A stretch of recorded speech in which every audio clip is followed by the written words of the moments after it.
அஸ்ஸலாமு அலைக்கும். Hi friends, இன்றைக்கி வீட்லேயே சிக்கன் கிரேவி இவ்வளோ டேஸ்ட்டாக இவ்வளோ ஈஸியாக சூப்பராக செய்கிறதுன்னு பார்க்கலாம். பாக்கெட் மசாலா எதுவும் யூஸ் பண்ணாமல் வீட்லேயே நம்ம மசாலா வறுத்து அரைச்சி எப்படி செய்கிறதுன்னு பார்க்கலாம் வாங்க.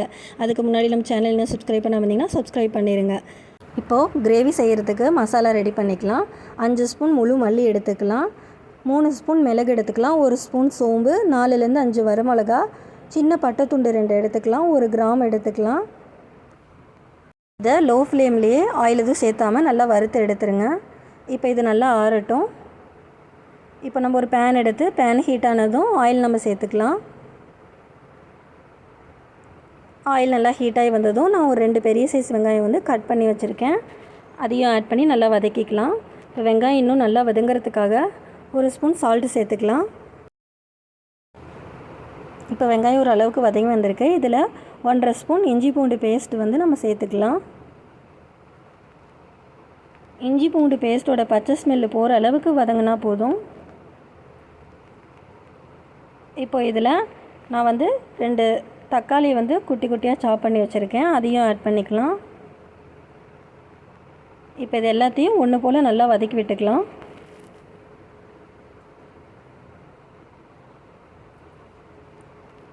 இப்போ நம்மளுக்கு நல்லா வதங்கி வந்திருக்கு. இந்த ஸ்டேஜில் நம்ம 1/2 kg சிக்கன் இன்றைக்கி வாஷ் பண்ணி எடுத்து வச்சுருக்கேன், அதை ஆட் பண்ணிக்கலாம். இப்போது சிக்கன் ஆட் பண்ணதும் சிக்கன் நல்லா கிளறி விட்டுறலாம். இந்த மாதிரி ஃபுல்லாக நல்லா கிளறி விட்டதுக்கப்புறமா ஒரு மூடி போட்டு ஒரு 2 நிமிஷம் சிக்கனை குக் பண்ணிடலாம். இப்போ ஒரு 2 நிமிஷம் கழித்து ஓப்பன் பண்ணி பார்த்தீங்க அப்படின்னா சிக்கன் ஆயில் தனியாக பிரிஞ்சு மேலே வந்திருக்கும். இப்போ நம்ம வறுத்து வச்சுருக்க மசாலா அரைச்சி எடுத்துருக்கிறேன், அதை நம்ம சிக்கனில் ஆட் பண்ணிக்கலாம். மசாலா ஆட் பண்ணதுமா நாம் நல்லா கிளறி விட்டுறலாம். சிக்கன் உங்களுக்கு இன்னும் ஸ்பைஸியாக வேணும் அப்படின்னா இந்த ஸ்டேஜ்லேயே நீங்கள் 1லேருந்து 2 ஸ்பூன் மிளகாய்த்தூள் ஆட் பண்ணிக்கலாம். இப்போ இதை நல்லா கிளறி விட்டுட்டு மூடி போட்டு ஒரு 5 மினிட்ஸ் லோ ஃப்ளேமில் வச்சு குக் பண்ணி எடுத்திங்கன்னா இந்த மாதிரி இருக்கும் உங்களுக்கு சிக்கனு. இப்போ இதை நல்லா கிளறி விட்டுட்டு நம்ம தேவையான அளவுக்கு வாட்டர் ஆட் பண்ணிக்கலாம். நான் ஒரு டம்ளர் அளவுக்கு வாட்டர் ஆட் பண்ணியிருக்கேன். வாட்டர் ஆட் பண்ணதுமே நீங்கள் சால்ட்டெல்லாம் இப்போ கரெக்டாக இருக்கான்னு செக் பண்ணிக்கோங்க. சால்ட்டு பத்தலைன்னா சால்ட்டை ஆட் பண்ணிவிட்டு இந்த மாதிரி கிளறி விட்டுட்டு மூடி போட்டு ஒரு 10 மினிட்ஸ் லோ ஃப்ளேம்லேயே வச்சு நல்லா குக் பண்ணுங்கள்.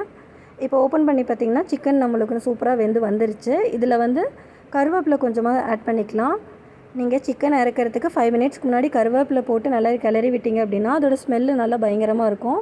இப்போ இதில் கொத்தமல்லி கட் பண்ணி வச்சுருக்கேன், அதையும் ஆட் பண்ணிக்கலாம். அவ்வளோதாங்க, சிக்கன் நம்மளுக்கு சூப்பராக ரெடி ஆகிடுச்சு. சிக்கன் எடுத்தீங்க அப்படின்னா கண்டிப்பாக இந்த மாதிரி ஒரு முறை ட்ரை பண்ணி பாருங்கள், உங்களுக்கு கண்டிப்பாக பிடிக்கும். வீடியோ பிடிச்சிருந்தால் லைக் பண்ணுங்கள், சப்ஸ்கிரைப் பண்ணுங்கள், ஷேர் பண்ணுங்கள், கமெண்ட் பண்ணுங்கள். தேங்க்யூ ஃபார் வாட்சிங்.